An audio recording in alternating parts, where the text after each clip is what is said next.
So a huge thank you to Victor and to Frank for that session.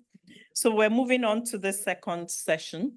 My name is Amelia Onyema. I'm not a finance person, as you can imagine, but I'm a professor at the law school. I do international investment law and I'm a disputes lawyer. So I do international arbitration, teach and research, and I sit as an international arbitrator. And so all of this, at some stage, disputes arise.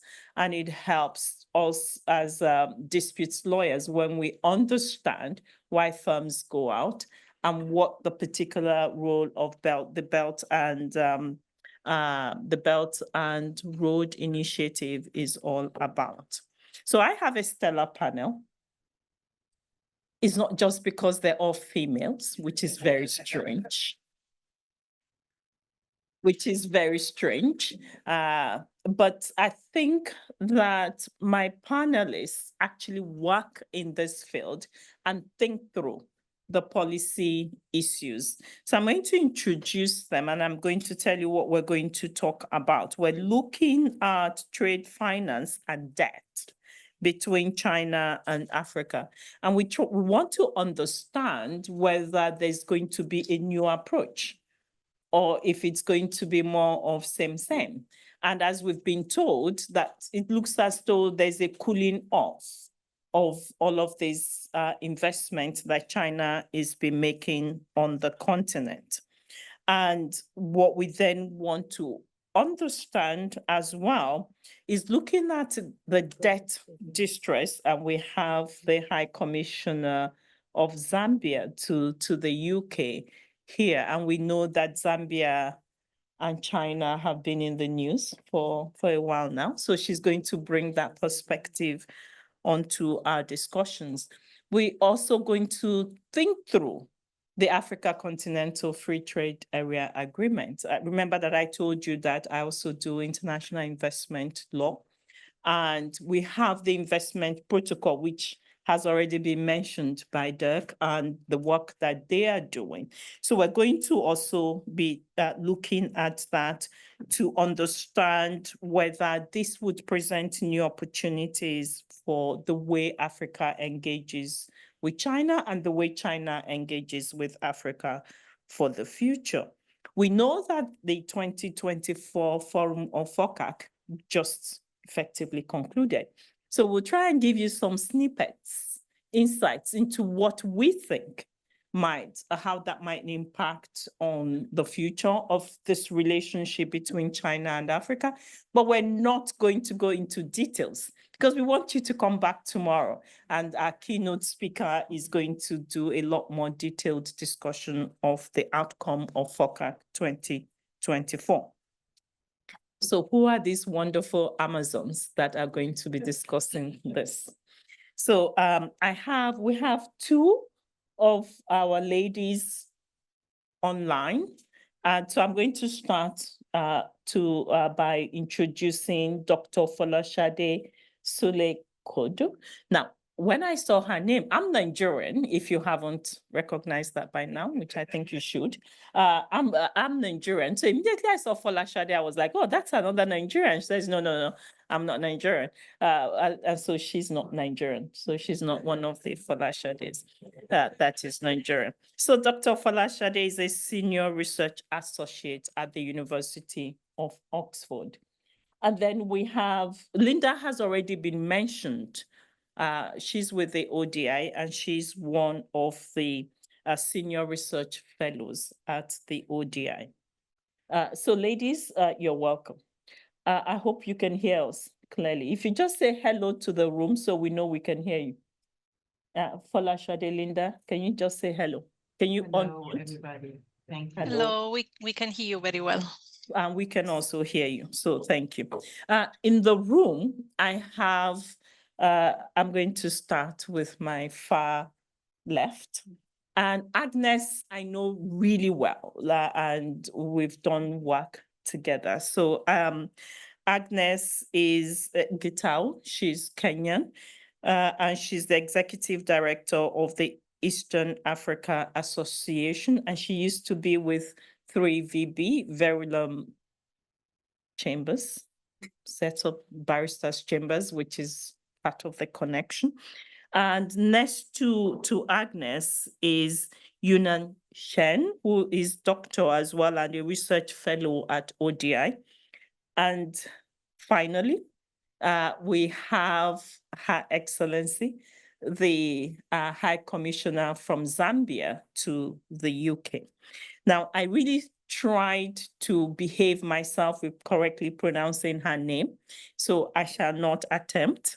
I will just describe her as Mrs. Florence Mazoka, because that's the bit I can pronounce. But the first name, I have no clue how it's pronounced, which I think it's fair. Okay, so the way we're going to run our panel is we want it to be discussive. So remember that I'm a lawyer. So if I mess up, it's okay because I'm a lawyer. Lawyers, we mess up and then we can explain what it's all about.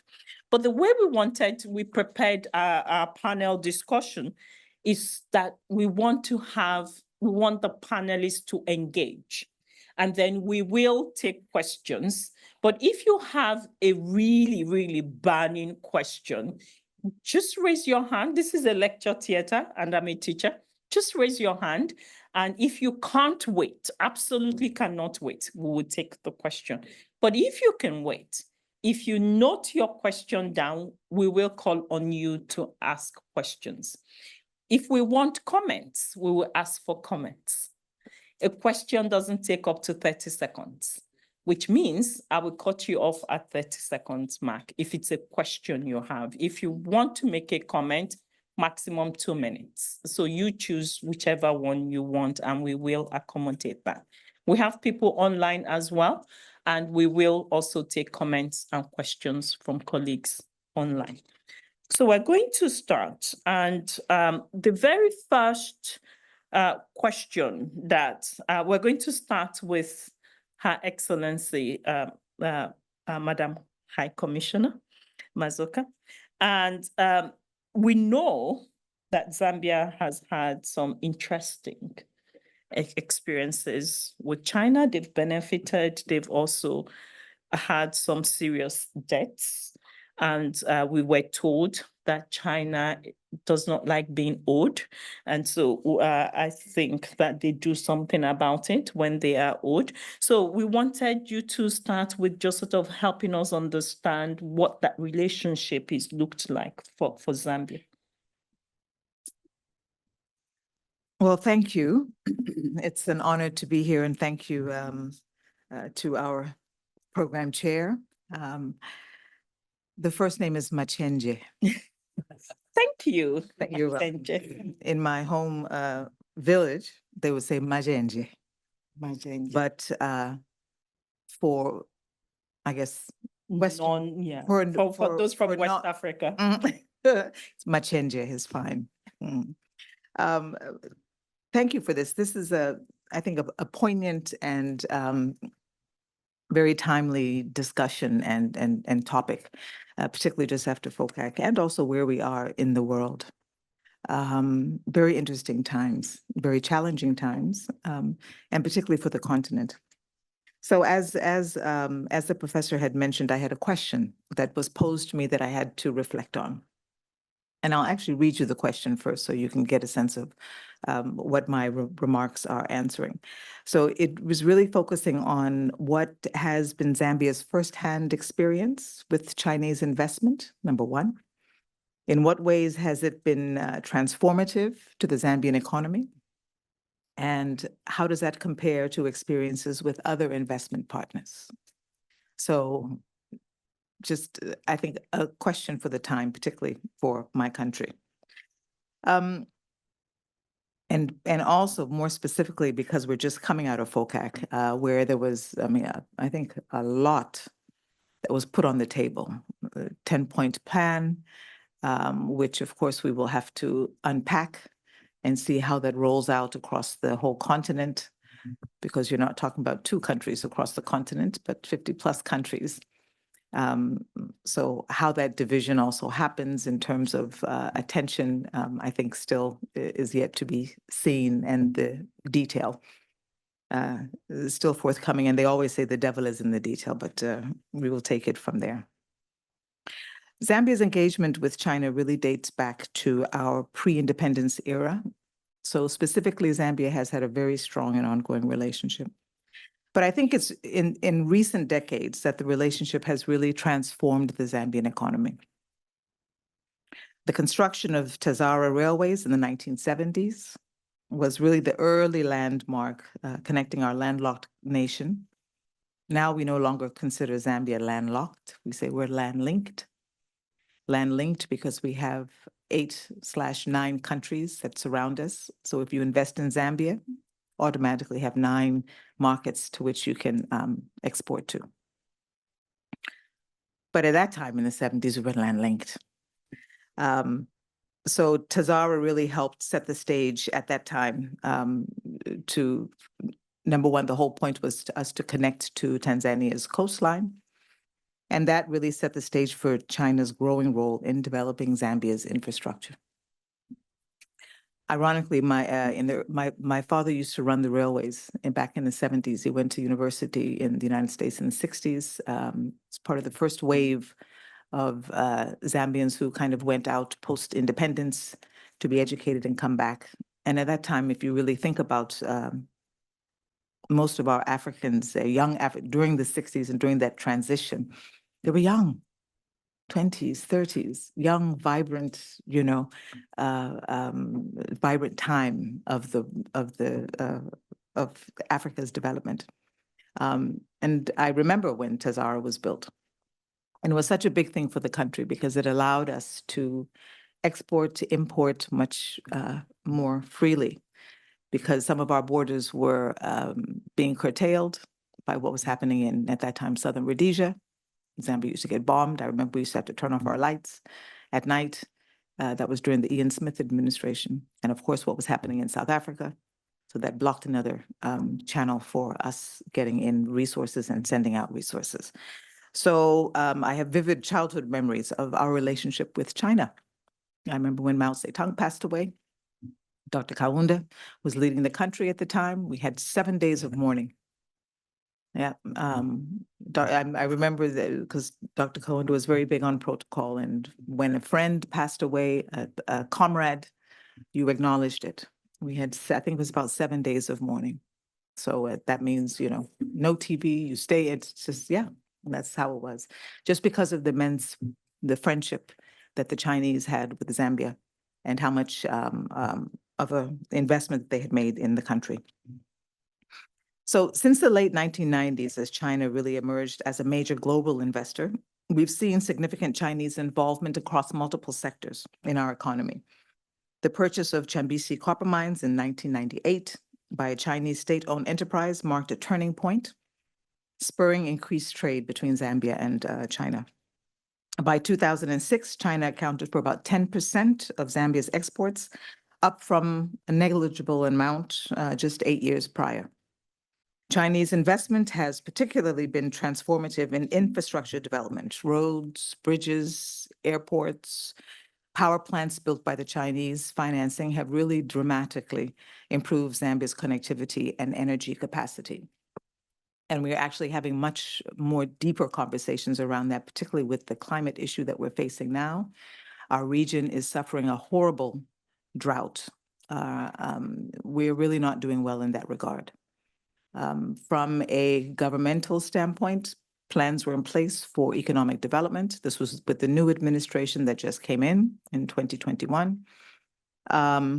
Things were a little bit challenging, of course, because of the debt issue that we had with China and our other creditors as well, legacy issues. Those were being worked on. And then came the drought. And that really hammered us, not only us, but we have Malawi, we also have Namibia, we also have Zimbabwe. So yes, quite a bit happening in that regard. So these projects have not only enhanced our economic competitiveness, the ones with the Chinese, but they've also created jobs and opportunities for Zambians. But it is important to note that our relationship with China, like any economic partnerships, comes with both opportunities and challenges. The issue of debt, that has been mentioned, has been at the forefront of discussions in recent years. As of 2022, China held a significant portion of Zambia's external debt. As was mentioned, we've had ongoing and very long, exhaustive, but positive at the end of the day, because we have to come out of this positive conversations and negotiations around debt. And it's because it hasn't just been with the Chinese. Our debt has been with a myriad of different players. So, of course, people want to know, how are you negotiating with the left hand? Are you negotiating the same with the right hand? And so it had been a bit of a challenge, but we are getting there and things are looking very good, actually. This FOCAC, it's really highlighted, I think, some of the shifts in Chinese investment and what they plan to do and their patterns, not just with Zambia, but with other nations. More increased investment on some key areas that I think are more forward-thinking, not for just us, but globally, where we have to go, green energy projects, digital infrastructure, et cetera. Aligning both China's domestic priorities and Africa's developmental needs. But the keynote tomorrow is going to really give you, I think, a more in-depth look into that and unpack what happened at FOCAC. And I wish I could be here for that. So I'm going to have to log in. I think I will, because I know her well and she does excellent work. So you're in for a treat tomorrow. That's a plug. We are also seeing a greater emphasis on private sector involvement, which is critical, and particularly for Zambia, that is one of our key economic strategies. We really want to bring in foreign investment. We really want to work with the private sector because we know private sector means more jobs, manufacturing, more jobs. So again, businesses coming in and investing in Zambia. So it was good to hear that, that more Chinese private sector businesses could be coming into the country. But again, with the challenges, then the countries who are the receiving countries have to be just mindful in terms of terms, in terms of what the benefits are, that they are mutually beneficial agreements. I think that's where we have to be a little bit more careful as we move forward.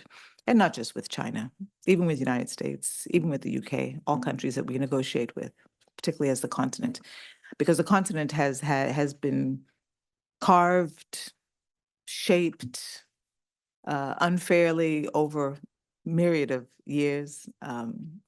We have unnatural borders that don't serve our people well, because our borders have been historically mountains, rivers, et cetera, those that are natural borders. So a lot of issues are still playing out. Comparing Chinese investments to our experiences with other partners, there are similarities and, of course, some differences. So like Western investors, Chinese firms seek return on their investments more so. However, China's approach has often been more aligned with our development priorities, particularly when it comes to infrastructure. The speed of project implementation and the willingness to take on large-scale projects have also been notable advantages of Chinese investment. They've taken on the big ones. That's why I think you'll find a lot of African countries, when they want big problems solved and quickly, they'll go to China because the response is quicker. And no one can fault anyone for that. Every country is sovereign, and you have to do what you have to do to help your people grow and develop. And it should not be conditional that you have a relationship with that you do not have a relationship, say, with the China or Asian countries vis-a-vis the West. We're in a new day of global development, and we need to be, I think, thinking along those lines, that sovereign nations shouldn't be held to, that old adage, well, your friends are my friends and my enemies are your enemies. No. So having said that, we recognize the importance of diversifying our economic partnerships. Zambia does continue to engage with traditional Western partners. There are great friends as well. Multilateral institutions and emerging economies to create a balanced and resilient economic strategy. It's really about creating win-win relationships and strategic relationships, which actually was the term that President Xi mentioned, strategic partnerships.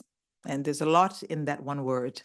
And I think it really helps provide some clarity on the direction of the kinds of relationships that now China is looking to have with Africa, because strategy is a strategic relationship is far different than just a relationship. So looking ahead, Zambia is committed to maximizing the benefits of Chinese investment while addressing the challenges, because yes, there are challenges and we can't bury them under the rug. We just have to deal with them face on. We're focused on ensuring technology transfer. That's critical for us.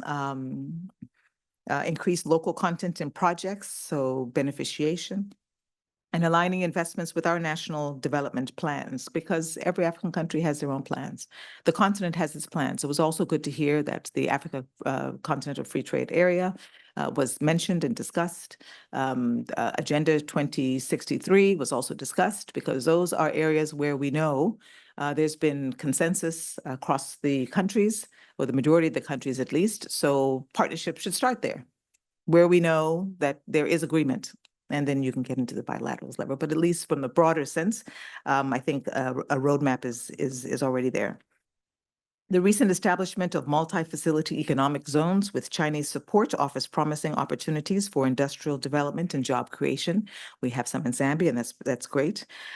So in essence, Chinese investment has been a significant economic driver in Zambia. As we navigate through the evolving global economic landscape, we do remain committed to having a beneficial relationship with China and others. So I think that kind of would wrap me up for now before we move on to the next. Thank you very much, Your Excellency. I think I want to turn to Agnes, because what I hear is a reset of relationships. I hear of we need to separate politics from economics. So you can have an enemy that is your enemy, but the money can keep flowing. What I hear from Your Excellency is that African countries are beginning to think from a needs perspective. What do we need? I know that you're not prepared to answer the big C question, but that's a major part of the equation. So at some point, I'm sure we'll come back to that. But turning to Agnes, having heard all of this, and I'm not sure you were in FOCAC, you're not a government official. So most of this you're also hearing for the first time, which is great. But turning to Agnes, where does East Africa stand, and what's that relationship like? I know you have a specific question, and I'm broadening it out. Thank you very much, Prof, and it's an honor to be here. Thank you, Derek, Angela, and the team at SOAS for hosting this, and all the other partners involved. I work for the Eastern African Association, so my day job is to support international and regional businesses looking to do business in our part of the world, so the Eastern African part and the Horn of Africa. So really supporting them with market entry, guiding them navigate the sometimes difficult terrain in that region. So in regards to China, Prof, I wasn't in FOCAC. I also am one of the Africans who cannot understand why so many of our heads of states had to all go there. I was hoping that FOCAC, I think, should be held in the continent, maybe sometimes. But looking back and really listening to Ambassador Mazoka's opening remarks, China-Africa relationship, and I think has had bad PR because we look at government to government. When you look at Chinese private sector, we've seen quite a number of businesses, private Chinese companies coming into the continent. According to the World Economic Forum, there are about between 3,000 to 8,000 private companies investing and doing business in the region. And they're investing in critical sectors that are important for us in the agriculture, infrastructure, and most importantly, telecommunication, which has really helped the continent grow. And what we see, a good example from my country, Kenya, is the Chinese investment in the Safaricom. So we're seeing Chinese companies partnering with African companies, either joint ventures or collaboration, and that relationship moving beyond just mere trade to joint ventures, collaborations, and co-investing in some of the projects. So, I think you pronounce it as Huawei, has invested in one of Kenya's main telecom provider, Safaricom, providing innovation infrastructure for financial services, providing services for a lot of Kenyan women and men who are unbanked. So financial inclusion, promoting also economic activity. In Nigeria, maybe moving away from one of the significant industrialists is Dangote, who everybody knows. We've seen Dangote is working closely with companies like ChinaAfrica in the cement projects that are operating in Nigeria, Ethiopia, and Tanzania. We've also seen a new investment of $400 million in truck. So again, Dangote working with a big company in China. Others are I think it's called Transsion. It's a telecom company that has understood the African market needs. So African mobile users need a mobile phone that will last them, because has long life battery. Also dual SIM, right? So it's called Techno, Infinix. I'm sure you've seen all these brands. And so what these companies have done, they've understood and studied the consumers, understanding what they need and providing products that match the consumers' need. And another observation for us is that Chinese companies are also responding to the bad PR around governance and compliance, and are now beginning to engage and understanding the importance of sustainable businesses, right? Another observation, again, from the East African scene is the Chinese venture capital or private funds supporting tech startups in the region. You know how difficult it is for companies to access financing. So WapiPay is a good example, and other tech companies that promote cross-border payment. We've seen investment of Chinese funds. So they are innovative, they are ambitious, and also they're willing to take risk. And I think the advantage of these companies for me is they align their investment firstly with their Chinese government direction. So they have the support of, they follow the bilateral relationship and follow Chinese, and so they have the support of the government. Also access to finance. And I think Frank in his keynote highlighted that they have access to finance, so they're able to take on big projects, the big infrastructure projects, the mining sector projects. And the challenge for African businesses, and I guess it's a challenge for policymakers, is to ensure that we support African businesses so that they have equal access to finance. And I think that's a discussion for another day of how difficult it is for a lot of our businesses to access finance, so that they can benefit and they can also match as equal partners with these big Chinese companies. Again, the importance of seeing more encouraging Chinese private sector in the region is because it is long-term. Governments have come today, and after 5 years, they're gone, right? So when you see private sectors in the region, of course, you create jobs, governments don't create jobs, but most importantly, we see it as a long-term investment, right? The other point probably I wanted to highlight is the importance of understanding the values of African consumers. And I think that's something the Chinese businesses have understood better than most Western companies that are in the region, understanding what the consumers want, their values, the cultural values of African businesses. And so therefore they tend to get favorable access if you compare to other companies. But of course, it's early days, and I guess as we navigate the geopolitics, as China looks explodes with the new US election, as China looks at the geopolitics, it will be important to see how we can leverage, or how African companies can leverage on this the trade dispute, or the tariff issues between the US and the China government, but also the EU and the regulations, and take advantage of that to ensure that there are opportunities for our private sector to engage, but also to learn, and most importantly, to find ways of accessing finance. And I'll respond to the other questions on to the specifics in regards to East Africa and whether they are competitors or how the partnership can be developed as we go along. Perfect. Thank you so very much for now. I think you raise really important positive relationships between the Chinese private companies, African private companies. I was recently in Abuja, and some Chinese private firm was launching longer time solar batteries and inverters. I think the key point, going back to telephones, looking at what the African consumer actually needs and providing those in partnership. I like the idea of the joint ventures and in partnership with local African companies, because of course we need to think of how do you transfer this. And maybe to that extent, and this is actually a question which we might be interested in your views and comments.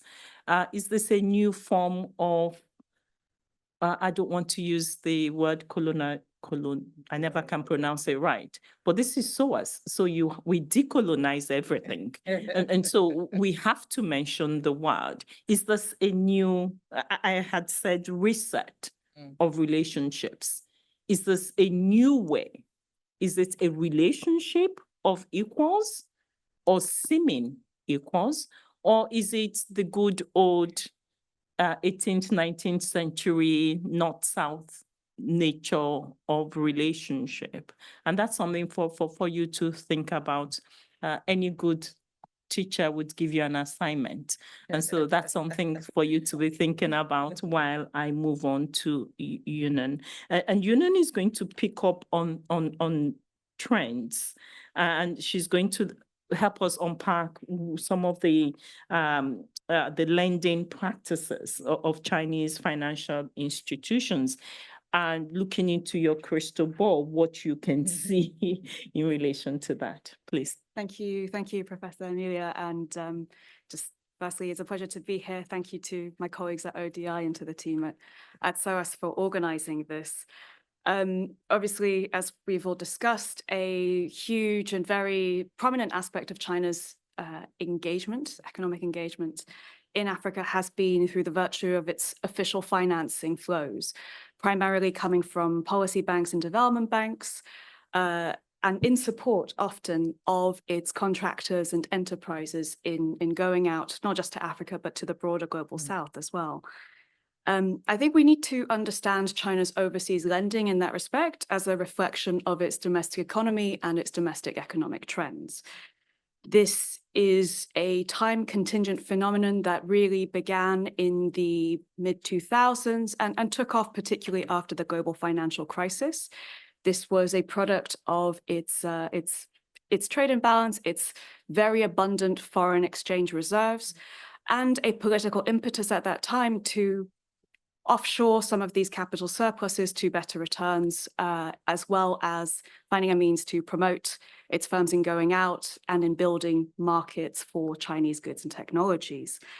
But of course, China's economy now is not where it was a decade ago when we really saw this boom. African economies are also not in the same position. So in terms of the trends that we've seen, there's really been a transformation, I would say, along three axes. First, in scale, in modalities, and of course, in some of the sectors and priorities of cooperation. First, in scale, as I said, we really saw a boom beginning in the sort of post-global financial crisis era. But that is a boom that is really come to the end of a cycle. The transformation really begins after 2015, when China loses a quarter of its $1 trillion reserves. And really after 2017, in the face of growing regulatory pressure, a slowdown in China's domestic economy, and a growing risk aversion as well coming from China's financial institutions, the capacity of Chinese banks, both policy banks as well as commercial banks, to provide that scale of financing is a lot tighter than it used to be. Also bear in mind in this era, we see several cases of debt distress, of projects that have gained a lot of negative press as well. The myth of the debt trap emerges around this era. And really, I think COVID-19 and the pandemic and the shock of the pandemic, particularly for African borrowers, kind of closed the lid on that phase. We're going to see now, I think, a resurgence in lending, but a much more disciplined, a more selective and a more strategic orientation in how Chinese actors provide financing, as well as, of course, for African borrowers, a much more strained capacity to be able to absorb that external capital. And with that, I think we've also seen a shift in the modalities and sophistication in which Chinese financial institutions and financial actors provide financing. And I want to give a shout out to a new ODI report that will be coming out with the collaborator Tianyi Wu sitting over there, which looks at actually this growing diversification of Chinese financial institutions. Particularly after 2015, we've seen a growing participation of commercial banks and commercial actors in supporting infrastructure in Africa. And as well as new, more innovative ways of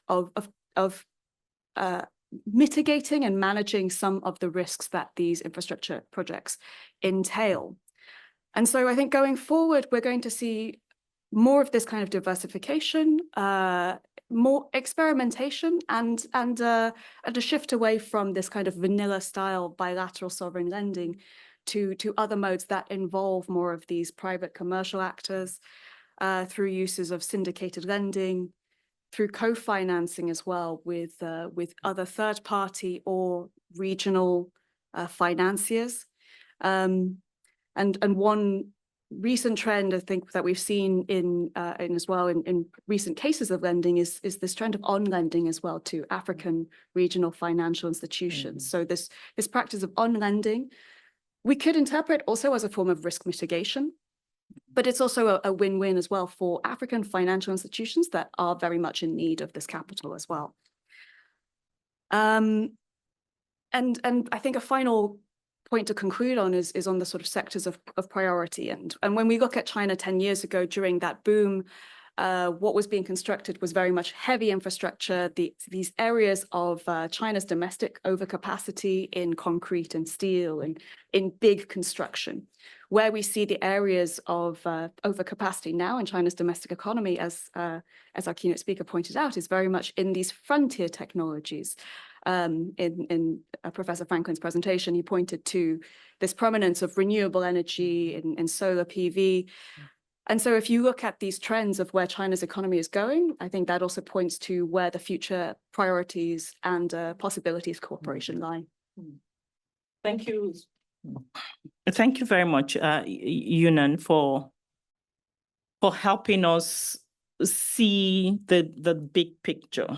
And so the way I understand what you've said is that we're getting grown up and maturing relationships between China and Africa and the lending practices, and the ability to move as the global economy and the bigger picture, things around climate change, as those issues become important, the nimbleness with which we can also move, but retaining that relationship. I like the idea of the on-lending because, of course, that creates depth in the African financial market as well. So thank you very much. I'm sure we'll come back to some of those issues. We're now going to move online. As you remember that we have two wonderful Amazons online. So I'm going to start with my half Nigerian sister, who is not a Nigerian, which is Folashade. So I'm going to ask Folashade to please explore for us, how African countries currently negotiate in their negotiation with China, and this whole idea of infrastructure projects, bearing in mind what Union has just told us on that move away from heavy infrastructure to frontier technologies. Falashade, please. Thank you. Thank you very much. I would also like to thank the hosts and organizers for having me, though virtually. I've very much enjoyed different presentations so far. So when it comes to the negotiation practices, as many of you know, when infrastructure negotiations, there are very often two contracts. When there's a loan involved, there's one for the loan and the other one more specifically for the infrastructure project itself. So everything related to construction, to employment, and so on. How African countries are negotiating these projects with China. Of course, there are variations from one country to the other, but some of the common patterns that I've observed over the years is that when there was at the start of the renewed engagement by China in Africa, the different ministries and different agencies were not quite ready. There was not enough, I would say, internal technical capacity and knowledge of China, of how China also has evolved over the years. And this was mainly due to the fact that at the negotiation table, China was, or the Chinese side of the negotiation table was very much composed of both political and capital interests, so business interests. Whereas on the other side of the negotiation table, on the African side, there were more technical experts, civil servants, and sometimes politically appointed diplomats and so on. So that created already an imbalance at the negotiation table, and I've written on this in a few articles. So how has this evolved over time? Over the past years, there have been some changes. The relationship has evolved. It's multi-phased. There are many different sectors involved as well. As I tend often to quote a diplomat, China has become hyperactive in Africa. And so knowledge and in-house expertise on China has also progressively evolved in the African capitals and in foreign ministries. While some countries like Ethiopia, and I'm thinking to some extent also Rwanda, have this internal China desk that's coordinate activities with Chinese companies and Chinese officials to some extent as well. Other countries have also increased their internal capacities. In West Africa, for instance, I've seen improvement at several levels. There's been a better association of China-trained experts in the negotiation. So many Africans who have been to China in the past, they are more associated than they used to. Before the period I was mentioning earlier, the negotiators were very often trained in, in let's say France or the UK. So they didn't have this business knowledge of China. And so this is a bit less the case today. However, an African negotiator who speaks Mandarin and has more or less good knowledge of Chinese business culture is not necessarily enough to get a better deal.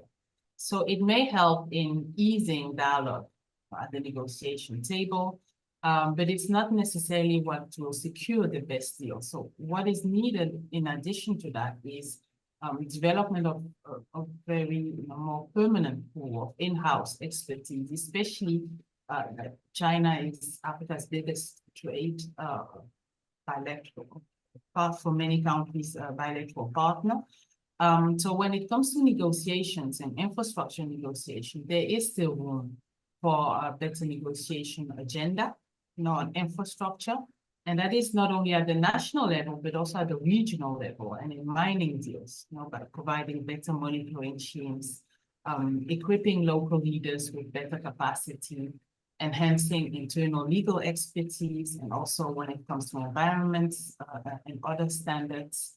That is important because something that I observed is that in several countries, there is procurement of external expertise, but on a case-by-case basis.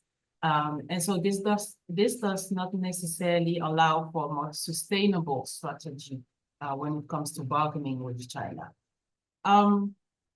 Also, I think it is important to set up, a better agenda on infrastructure project, not only at the bilateral, but also at the regional level. And another element that I've observed more or less is that knowledge is still not always distilled from the senior officials to the younger ones, to ensure this perenniation of negotiation skills and best practices from one generation of negotiators to the others. So those are my comments. I would just a final note on this is that Agnes was talking about the geopolitics, and this is important to mention. African governments are becoming more and more pragmatic. They are aware of the geopolitical shifts.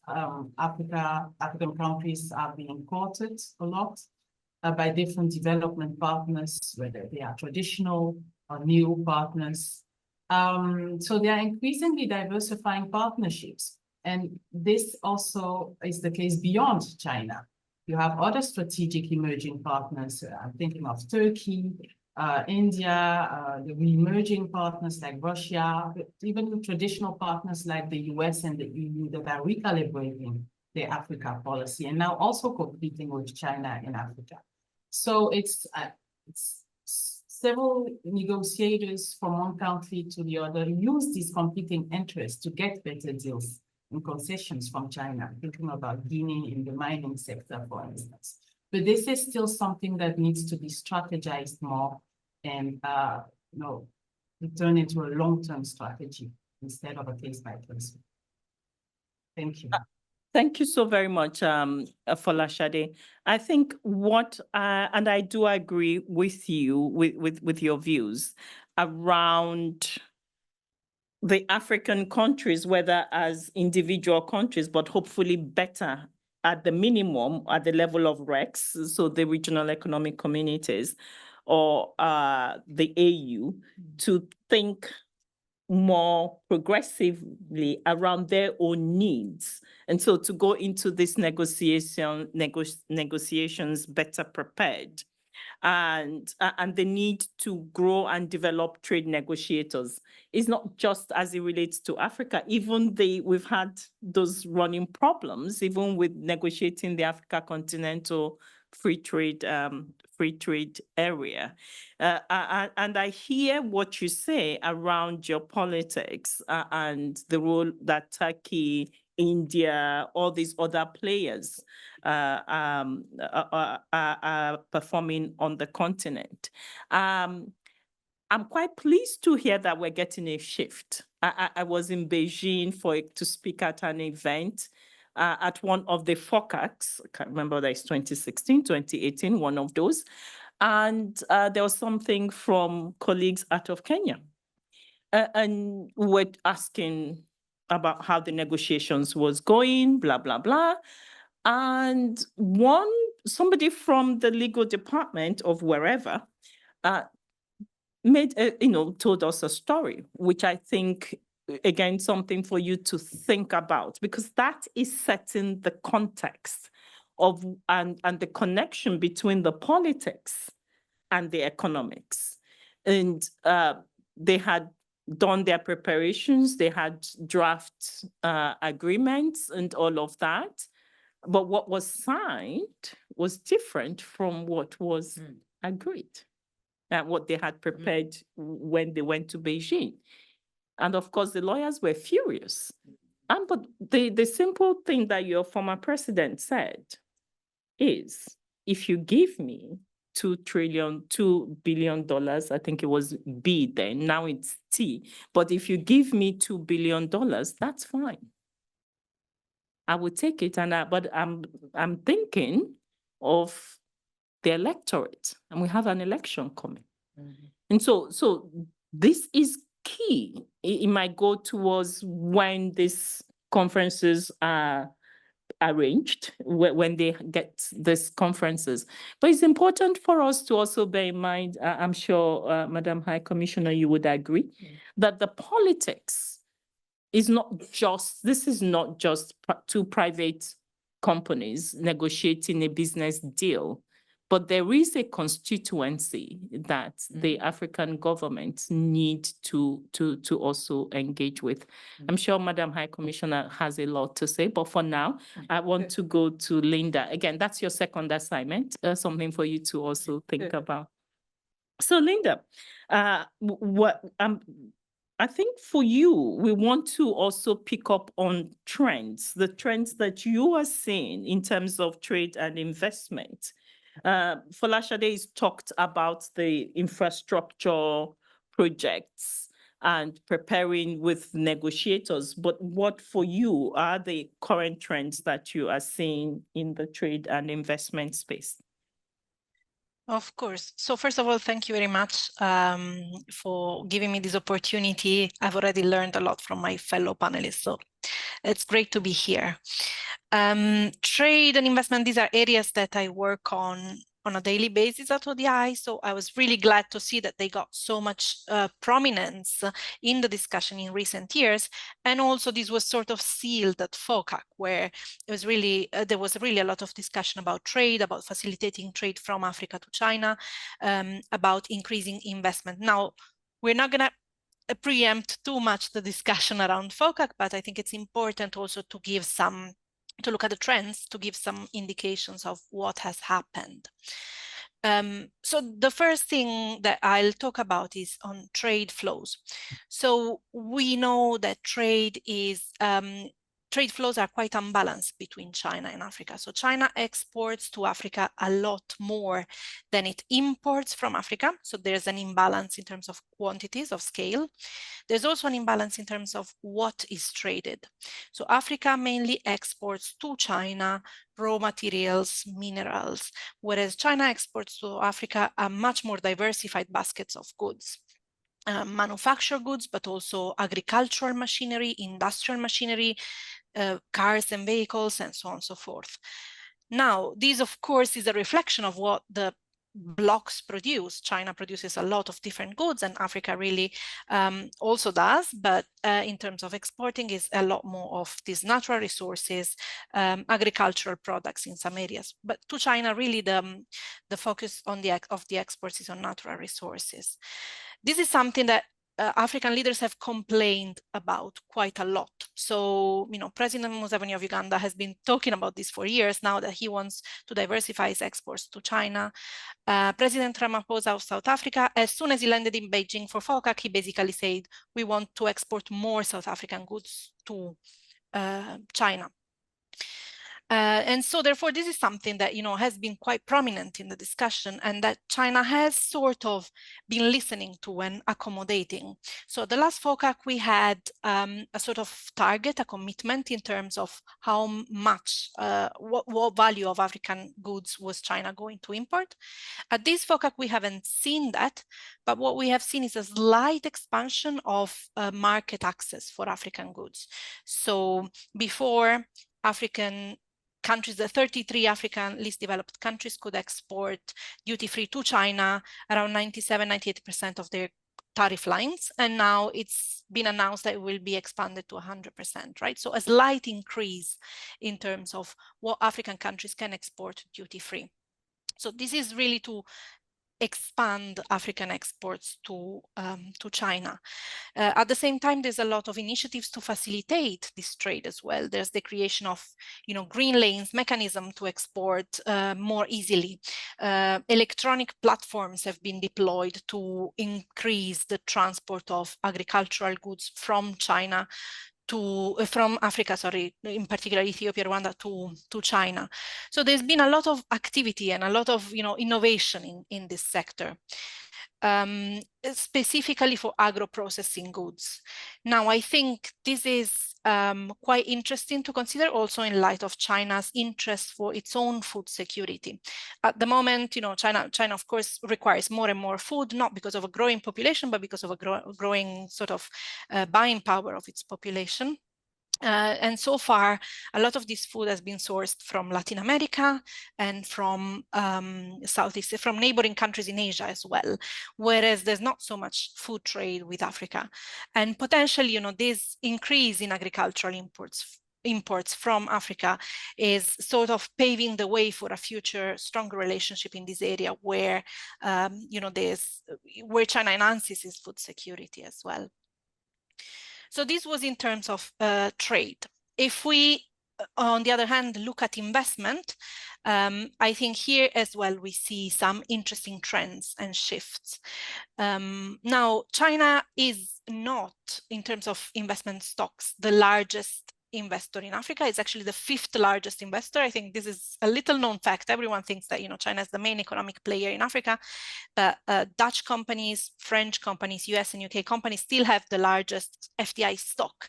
But of course, Chinese companies have been very aggressive in investing in Africa in many sectors. We've heard about Safaricom, we've heard about Transsion, and so on and so forth. So we really see a lot of this investment going into the African markets and therefore increasing the stocks very quickly. Now, investment is particularly resilient, and especially at times when we see that maybe policy lending is declining, other forms of finance are declining, investment is potentially gaining importance as well. We know that Chinese companies invest in a lot of sectors in Africa. As Western companies, they also invest in financial sector and in the extractive sector, but they also invest in other sectors that are really dear to the heart of African governments: construction, manufacturing. These really are transformational sectors that create value addition, that create a lot of jobs and have a lot of potential, not only for value addition in the short term, but also for knowledge creation, knowledge transfer in the longer term. And we see that, a lot of this investment has also been incentivized. So at FOCAC in particular, there has been a commitment, a pledge to support African investment, Chinese investment into Africa. So President Xi has sort of mentioned a pot of money that will go towards this support. He has highlighted a few sectors that will be central, and these are really sectors that have been identified and highlighted as important by African partners themselves. So pharmaceutical, agro-processing, transport and logistics, and so on. So we see there that, China is listening in a way to the requests that are coming from African leaders. So in this way, we see a sort of improvement and a strengthening of the relationship. Of course, we need to remember that as it was already mentioned, actually, that Chinese companies are interested in making money as well. So they go where the money is. And in particular, when we talk about investment, when we talk about FDI, a lot of this comes from private companies. Now, the Chinese government doesn't necessarily have a lot of control over what private companies do. They can provide incentives, they can provide support, they give directions in sectors where it would be useful to invest and go out, as we say. But a lot of this investment is not state investment, and therefore it still needs to have that very strong sort of profit-seeking motivation to invest in Africa.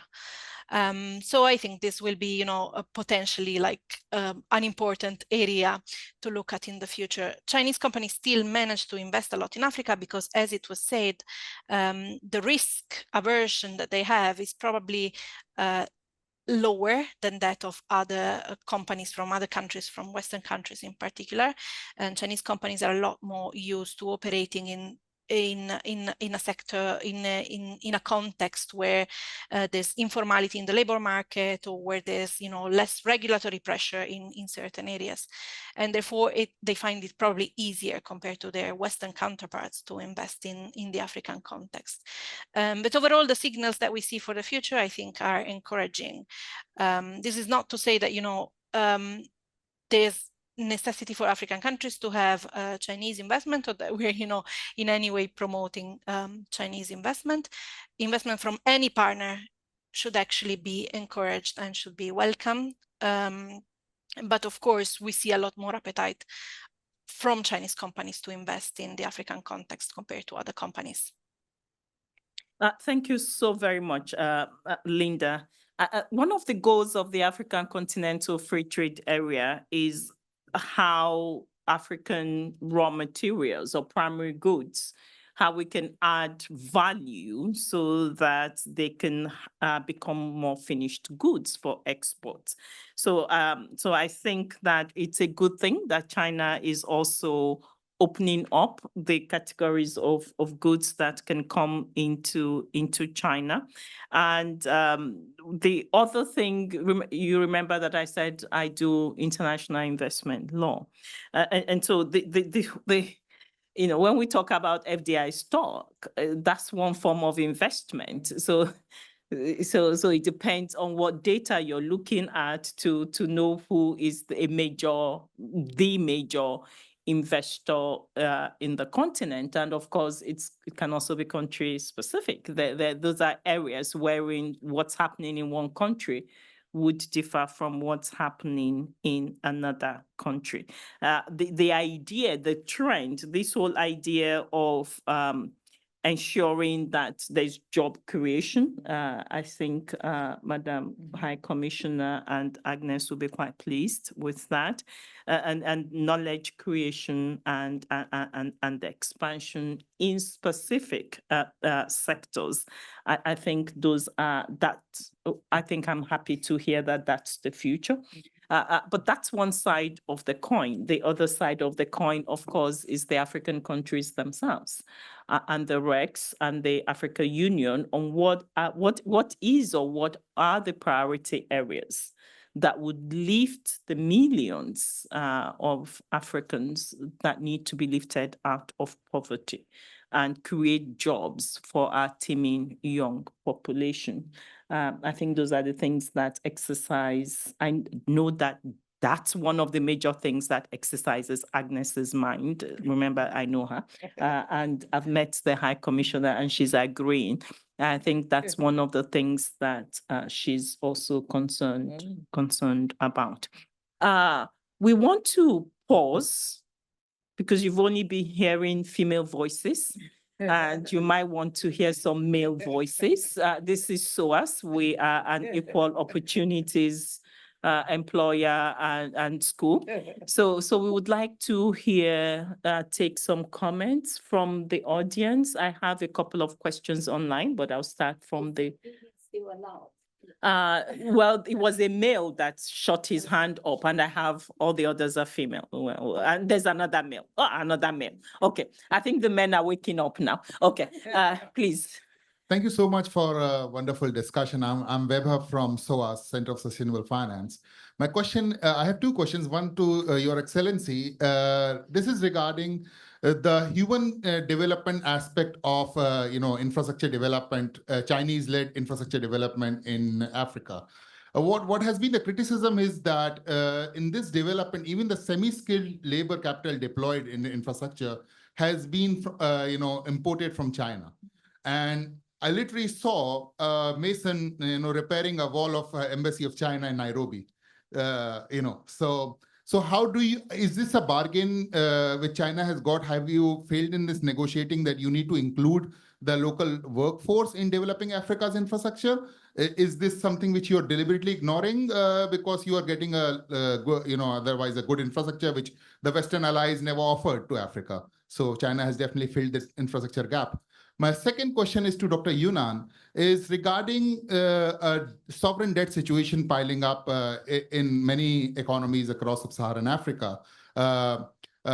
Because the Chinese debt is a bilateral non-Paris Club debt, so it does not have the visibility of negotiations on, especially a great economic impact like COVID or a war on Ukraine, which leads to more pressure on sovereign situation.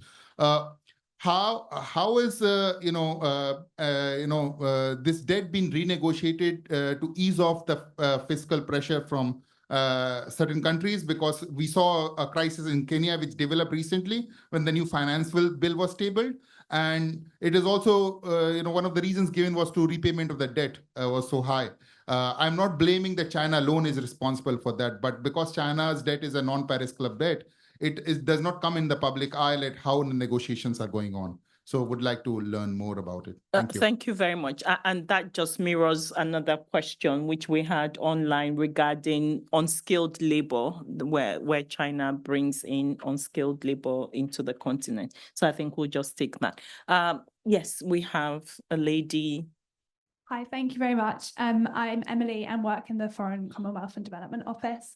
I was wondering how African governments balance at FOCAC negotiating as a bloc to get a better deal for Africa, which is better aligned with African goals, versus the sense of competition between different African countries in competing with finance.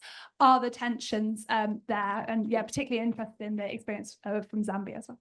I hope you're going to be here tomorrow, because you'll get a very detailed answer to that question tomorrow. But we're going to scratch the surface. Okay, and we have a gentleman. We'll take about 3, 4, 5. Yeah, I have no choice. If my boss says I need to. Yes, please. Thank you for this excellent panel. I'm Leons. I'm an independent consultant. And my question is to the High Commissioner. She said that generally when there are big problems to be solved and this problem has to be solved rapidly, the partner to be talked to is China. I'm wondering, because in Africa there's so many big problems, but why some problems are kind of now could be qualified like urgent, or they need to be solved rapidly? Is it because it's part of a national development plan? Is because of lack of planning? So I want to understand that. Perhaps if we fix the planning, so we can also diversify the number of partners that we have. And from the partner side, I also want to understand if the Western countries are also getting more innovative in the way of wanting to tackle these big problems that are urgent to be tackled, or to just leave that to be solved by China. Thank you. Okay, great. Thank you. She mentioned big problems in the context of infrastructure, but I'm sure she would pick that up. Dirk, we have Dirk, and then who again? Okay. Let's just be sure we got 3 men. So we'll be filling the quota. A question about so the relationship is about it's maturing, it's changing, and the High Commissioner also mentioned it. We're learning, and she used the word renegotiation. And then the lawyer sitting next to you opened her eyes even further. What did you mean by that? What needs to be renegotiated? Or if you don't want to answer that, perhaps a question to the whole panel is basically, what does negotiation mean for China and in Africa and other countries? So if I think about negotiation in the case of the UK, although I'm not a negotiator, I'm just an electrician, there you would not reveal your red lines at all, and then you would negotiate. But with China, so one trade negotiator in one country said to me, China reveals its red lines and does not negotiate. How do you view, how does the panel view this statement, basically, so that does China negotiate actually, or does it just reveal its red lines? This is what it is, basically. What evidence do you have to refute it or to confirm that? Okay, so I know we have loads of hands. Let's take this set of questions, and then we know who's raised their hands. We'll come back. And just to pick up for the panel, to pick up on whether power imbalance plays any role in this last question. Should we start with colleagues online? If you take 2 minutes max each, if there's anything you want to respond to. Should we start with Linda this time around? Linda, is that? Yeah, is there any question? I hope you heard the questions, and then you can pick from the ones online as well. I I have. Actually, yes, there's a couple of things that I want to react to very quickly, even though they weren't necessarily addressed to me. So I'll just, react on the basis of my knowledge. There was a question about labor and semi-skilled labor in Chinese projects. It was probably referring to infrastructure, construction projects, and so on and so forth. I think we see trends there also if we need to, identify longer term trends. We know that Chinese construction projects, but also Chinese manufacturing firms and so on and so forth, employ actually a lot of African workers, but very often for the low skilled or so-called unskilled positions. Now, this is a trend that's sort of like decreasing over time as African workers learn about the jobs and learn about the skills that are needed, and therefore this kind of decreases over time. At the same time, this is definitely something that I think should be addressed as a problem. What does it take to, train African workers at the start of a project to, make it so that there's definitely, like, from each of these projects has a certain amount of knowledge transfer and technology transfer. So it's definitely something that, is improving, but more could be done to provide more benefits to African partners. There's also a point in the chat that I wanted to address. It refers to the trade discussion that I raised and the trade deficit between China and South Africa, which was sort of questioned, and the data don't match. Now, this is, so someone sort of remarked that, China says they have a trade surplus with South Africa. South Africa say they have a trade surplus with China. This is something that actually is very, very common with Chinese data. I don't only work on ChinaAfrica, but I've also looked at Chinese trade with Southeast Asia, Chinese trade with Central Asia. This happens all the time. If you look at two countries basically and how they trade, you will find huge discrepancies in their trade numbers. And this depends on a number of things. How is the data collected? How is the trade valued by the customs agencies, and so on and so forth? One thing that I haven't mentioned when I was talking about trade, but which I really want to emphasize here, is a lot of African countries really care about their trade deficit vis-a-vis China. They want to export more to China. I don't think it's necessary to have a zero trade balance with all your trade partners. So I think if you're a country in Africa, what you want is you want to expand your exports. And who you export to doesn't really matter, whether it's China or whether it's another country, whether you import a lot from China, for example, to produce goods that you then sell to another country, that's also good. So what you want is overall like a robust export performance, but you don't just need to have that sort of like zero trade balance with another country. So I just wanted to address these 2 points. Thank you. Thank you very much, Linda. I think that's an important point.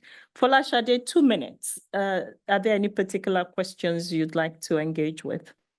Yes, thank you. I would like to touch on the question about, FOCAC and negotiating as a bloc. So I know there's that tomorrow there will be more in-depth discussions about FOCAC, but I think it's important to mention the regional dimension and the collective bargaining aspects, both when it's at the summit, but also at the regional level. So there have been improvements also at that level when it comes to agenda setting at these summits. A few years ago, China was still the partner that was setting more the agenda. And what we observed this time at the FOCAC agenda is that it was not only suggested by China, and there was much more input on priority elements to be discussed at different meetings. So there was a stronger African input. But these summits are generally venues for both bilateral and regional deals. And the bilateral will remain an important dimension of this relationship, since many African leaders see these platforms, whether it's China, Africa, Indonesia, Africa, weeks before, all these Africa Plus One summits are platforms and opportunities for signing MOUs for various infrastructure deals and also other type of deals. We've seen, well, you mentioned Zambia, but also South Africa, Kenya, many countries came also to sign a couple and got a couple of promises and MOUs signed. So, and China gives particular importance to this as well. But I also think that there should be an equal interest in bargaining collective deals at these summits, especially when it comes to infrastructure projects. I'm thinking about digital infrastructure projects that are across countries. And so this would also help increase not only the transparency and but also, increase value addition and maximize gains from negotiations with these different partners, and also local accountability and overall just enhancing the enhancing agency, from the African side of the negotiations. And I'll just end, with a small comment on what Dirk said before on, it's sometimes hard to negotiate with China. Yes, this is true during the negotiations. It is very often the red lines, it's a take it or leave it approach that is often observed.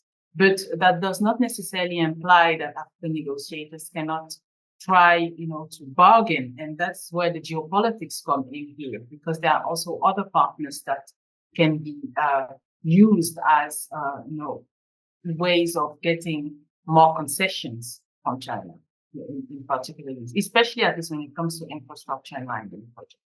Thank you very much. And so a huge thank you to Linda and to Folashade. So in the room, let's start with Yunan.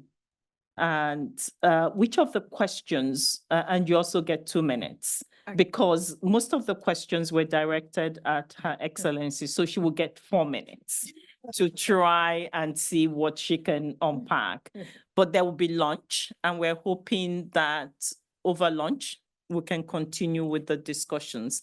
So we'll start with Yunan and then. I'll try and be as brief as possible, but it's a very complex topic around how is debt being negotiated or renegotiated. I mean, just to start with, we really lack in the international architecture a structured sovereign debt workout mechanism.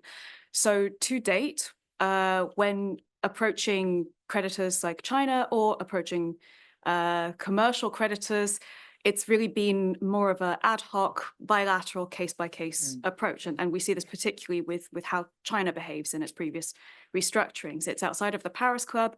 And the big problem now is that the Paris Club, formed over half a century between a group of rich world countries who established a set of norms between themselves. But now the world is much bigger, and most of this debt is owed to not just to China, but also to commercial creditors via international sovereign bond issuances. And it's a much more complex creditor mix.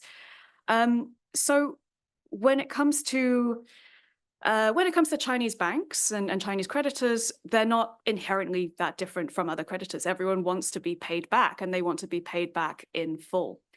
I think what makes Chinese creditors also distinctive at addressing the negotiation question is that there's very limited autonomy when it comes to individual institutions and negotiators from individual institutions. You have issues of personal liability when it comes to bankers within Chinese financial institutions, and there's a tendency to escalate the problem upwards because they don't have the authority to give concessions. And this can lead to quite a rigid and very hard, a hard front in debt renegotiations. And at best, a very prolonged renegotiation process. Since COVID-19, we now have a new framework, if we can call it that, under the G20, which is the common framework for debt restructuring. And in that is trying to get around some of these challenges of this complex creditor mix in order to ensure, as with the Paris Club and the norms of the Paris Club, that creditors are treated equally. And so this was a big bugbear for Chinese creditors, that they didn't want to give concessions if the MDBs or private creditors weren't also taking some pain themselves. And we have had some recent successes and some results coming out of the common framework, as we've seen in Zambia. But that has been still a very prolonged and quite painful process as well, if you are cut out of capital markets for several years.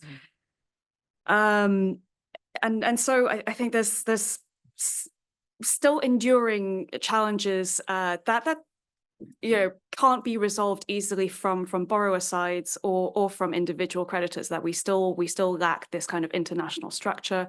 There's still a lack of trust and transparency between creditors and even within the Chinese system itself. China is also not a monolith. Different financial institutions have different political and financial incentives.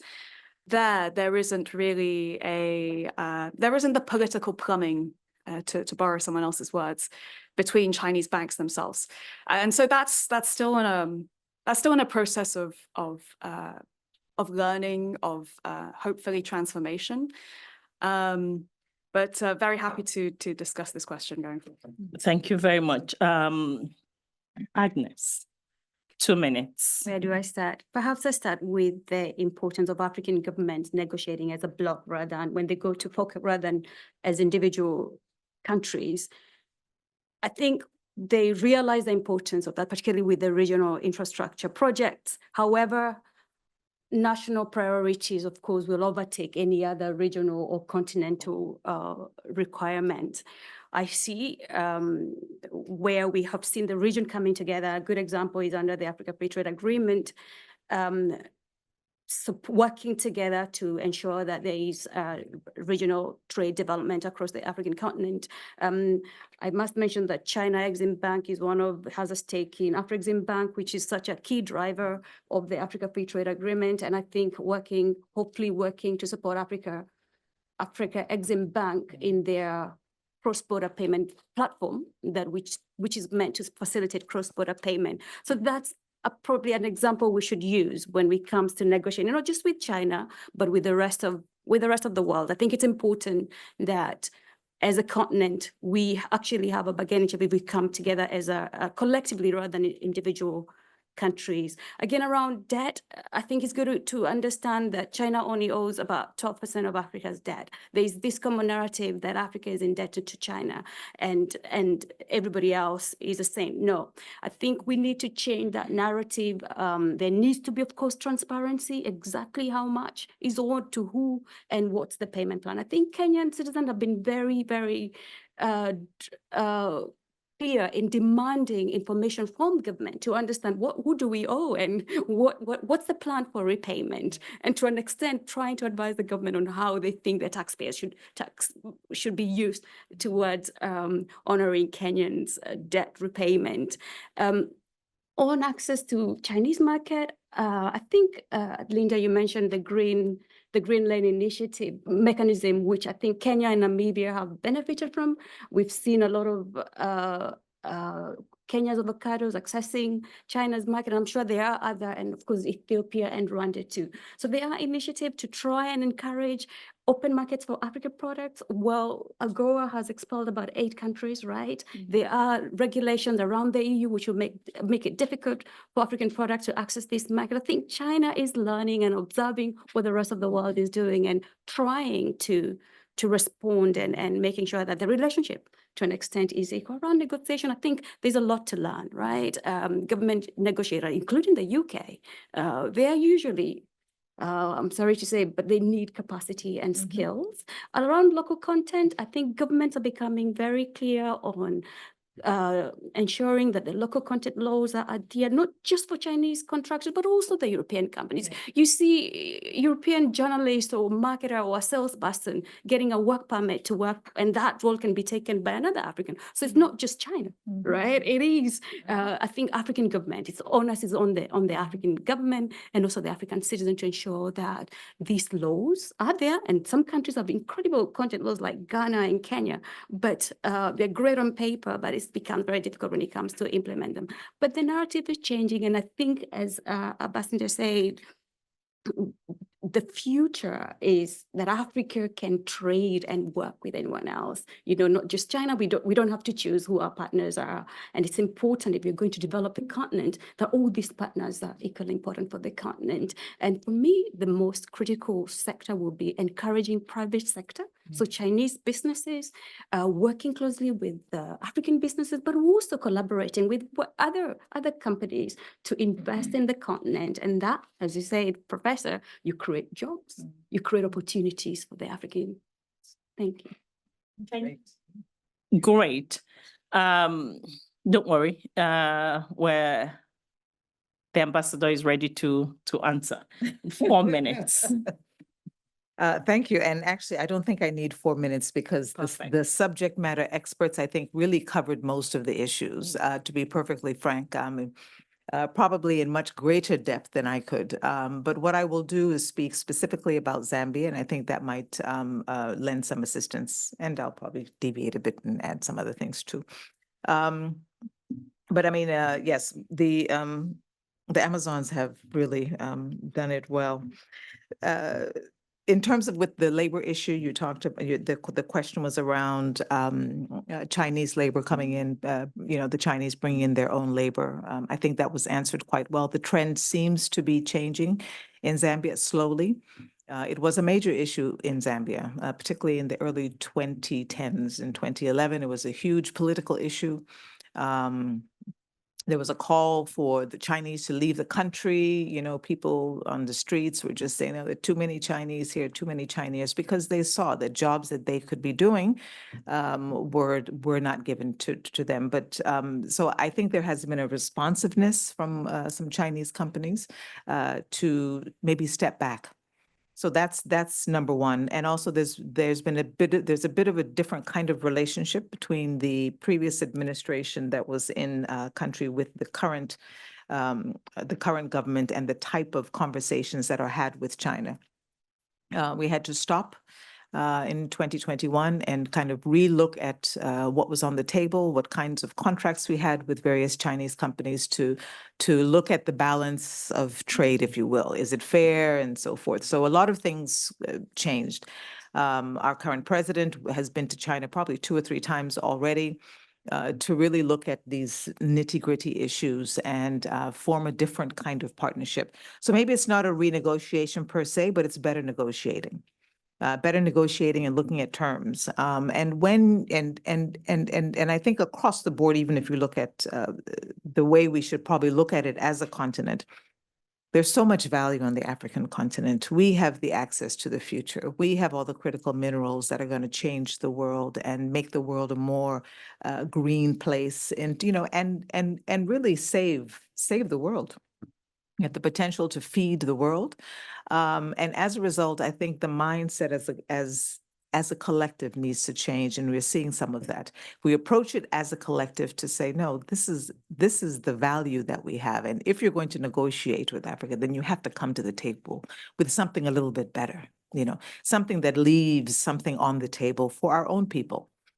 So in terms of some of the opportunities that are there for locals, and specifically from a Zambia perspective, there have been some changes in policies, changes in terms of how local businesses, how Zambians are more empowered. So if you're a foreign investor coming in, you can partner more easily with a Zambian company and get some incentives. So that's one way in which we're trying to also ensure that Zambians are far more empowered than previously before. So you don't always see investors coming in or and kind of driving it completely and leaving locals out. So promotion of JVs, et cetera. In terms of and thank you, I think that you addressed it around the running to China to fix big problems. It was really just more for infrastructure, because that's they have the history and the wherewithal and I think a track record of doing big infrastructure projects quickly and well.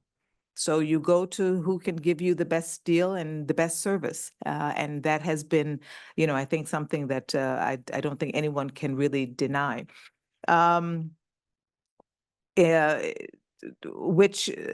but again, that's specifically, I think, more so for infrastructure.